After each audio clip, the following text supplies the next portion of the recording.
Media మిత్రులకు కూడా నా సూచన, ఇది మనం ఇప్పుడు పూర్తి చేసుకోకపోతే ఇంకెప్పటికి పూర్తి కాదు, ఇంకెప్పటికంటే ఎప్పటికి కాదు. ఇంత గొప్ప అవకాశం మంత్రి ముఖ్యమంత్రితో సహా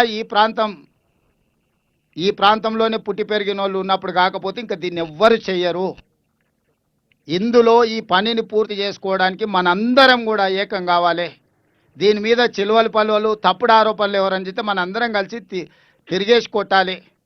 ఎందుకంటే నల్గొండ జిల్లాలో కృష్ణా జలసాధన సమితి కానీ, లేకపోతే మా ప్రాంతంలో కల్వకుర్తి జలసాధన సమితిలో పనిచేసిన మీడియా మిత్రులు చాలామంది ఉన్నారు ఇక్కడ.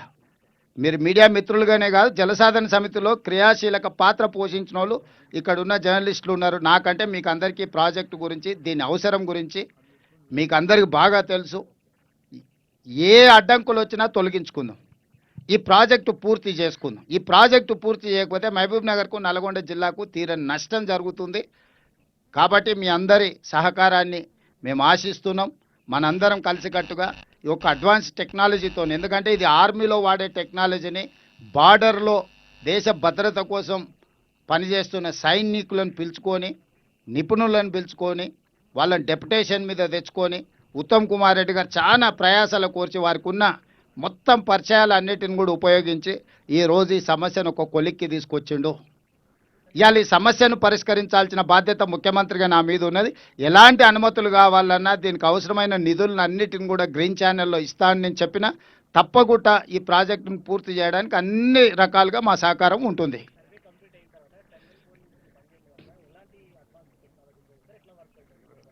ఇప్పుడు ఆ వివరాలన్నీ కూడా టెక్నికల్ పర్సన్స్ ఉన్నారు, నేను చెప్పేదానికంటే వాళ్ళు అందుకే మీకు చెప్పిండ్రు. ఇప్పుడు టన్నెల్ బోర్ మిషన్ను పక్కన పెట్టి సేమ్ అంచనాలతోనే దాన్ని మొత్తం తీసేసి 11 మీటర్స్ డయా టన్నెల్ 9.8 కిలోమీటర్ల ఇది ఏదైతే ఉన్నదో అది కంప్లీట్ చేస్తాం. సర్వే రిపోర్ట్స్ వచ్చి మేజర్గా ఈ సర్వే ఏంటంటే ఏరియల్ నుంచి సర్వే చేస్తే 800 నుంచి 1000 మీటర్ల వరకు భూమిలో ఏమేమి ఉన్నాయి, రాళ్ళు ఎక్కడున్నాయి, మట్టి ఎక్కడుంది, నీళ్ళు ఎక్కడుంది, ఏమైనా ఖనిజ సంపద ఉన్నదా ఏందనేది మొత్తం డీటెయిల్ ఇస్తుంది. ఇప్పుడు మనకేందంటే ఎక్కడ ఏముంది, ఎక్కడ లూజ్ సాయిల్ ఉంది. ఇప్పుడు మన ప్రమాదం జరగడానికి కారణం ఏంది, ఒక దగ్గర కంప్లీట్గా లూజ్ ఉండి నీళ్ళు ఉండి బురద ఉండడం వల్ల మనం బోర్ చేయంగానే కింద మట్టి తీయంగానే మొత్తం కూలిపోయింది. దాంతో టన్నెల్ బోర్ మిషన్ పాడవడమే కాబట్టి 8 ప్రాణాలు పోయినాయి.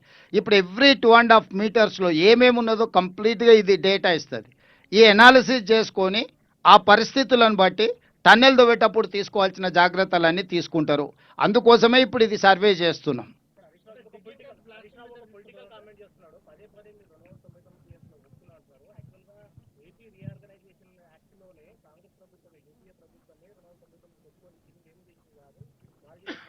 ప్రతాప్, ఒకవేళ అదే నిజమైతే వీళ్ళు గాడిదలను కాస్తుండ్రా? వీళ్ళు మేధావులు కదా, నీళ్లకు నడక నేర్పిన వాళ్ళు వీళ్ళే కదా, వాళ్ళ మామనే కదా నీళ్ళకు నడక నేర్పిండు, చంద్రబాబు నాయుడికి ప్రాజెక్టులు నేర్పిండు కదా, పార్లమెంట్ అసెంబ్లీలోనే చెప్పిండు కదా. ఇప్పుడు గతంలో తప్పులు జరిగినాయి కాబట్టి తప్పులన్నీ సరిదిద్దుకోవడానికి తెలంగాణ రాష్ట్రం తెచ్చుకున్నాం. గతంలో ఏదైనా తప్పులు జరిగినాయంటే, ఏ తప్పులు జరగకపోతే తెలంగాణ రాష్ట్ర ఉద్యమం ఎందుకు వస్తుండే, ప్రజలు ఎందుకు తిరగబడుతుండ్రి? గత ఉమ్మడి రాష్ట్రంలో మన ప్రాంతానికి అన్యాయం జరిగిందనే కదా ప్రజలు తిరుగుబాటు చేసి తెలంగాణ రాష్ట్రం తెచ్చుకోరు. తెలంగాణ వచ్చిన తర్వాత గతంలో జరిగిన తప్పిదాలన్నిటిని కూడా సరిదిద్దుకోవడానికి 10 ఏళ్ళు మీకు అవకాశం ఇస్తే, కిరణ్ కుమార్ రెడ్డి చేసిన పనే కేసీఆర్ చేస్తే ఇంకా మరి కేసీఆర్ ఎందుకు? ఇవాళ వాళ్ళు పోతిరెడ్డిపాడు ద్వారా నీళ్లు తీసుకెళ్ళాలని నువ్వు అనుమతులు ఇచ్చినావు, బంకచెర్ల ద్వారా గోదావరి జలాలను నువ్వే చెప్పినావు. నేను ఆయన మాట్లాడినవన్నీ మళ్ళీ తీసుకొచ్చి ముందర పెడతా. కేసీఆర్ అసెంబ్లీలో పవర్ పాయింట్ ప్రజెంటేషన్ ఇచ్చినప్పుడు చంద్రబాబు నాయుడుకి ఆయన ఎట్లా చెప్పిండో కూడా మొత్తం వివరాలు చెప్పిండు, నేను అన్నీ చెప్తా.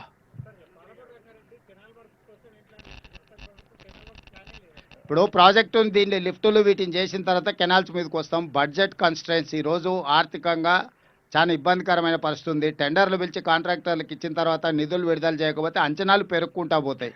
సో ఉన్న నిధులను బట్టి ప్రాధాన్యత క్రమంలో పనులు పూర్తి చేస్తున్నాం. హెడ్ వర్క్స్ కట్టకుండా నువ్వు కెనాల్స్ తవ్వితే 10 ఏళ్ళు నీళ్లు రాకపోతే మళ్ళీ 5 ఏళ్ళకి ఆ కెనాల్స్ అన్ని కూడిపోతాయి. కరెక్టే, ఇంకేం చేస్తాం, ఇప్పుడు జరిగిపోయినా తప్పు. ఇప్పుడన్నా కొంచెం మేల్కొని జాగ్రత్తగా చేద్దాం అనేది. ల్యాండ్ ఎక్వేషన్ చేసినా కట్టడానికి డబ్బు లేకపోతే మళ్ళీ అది ఇంకొక సమస్య అవుతుంది. వీటన్నిటి మీద మళ్ళీ ఒకసారి జిల్లా ప్రాజెక్టుల మీద మళ్ళీ ఒకసారి మహబూబ్నగర్కి వచ్చి కూర్చొని అన్ని విషయాలు మాట్లాడతా.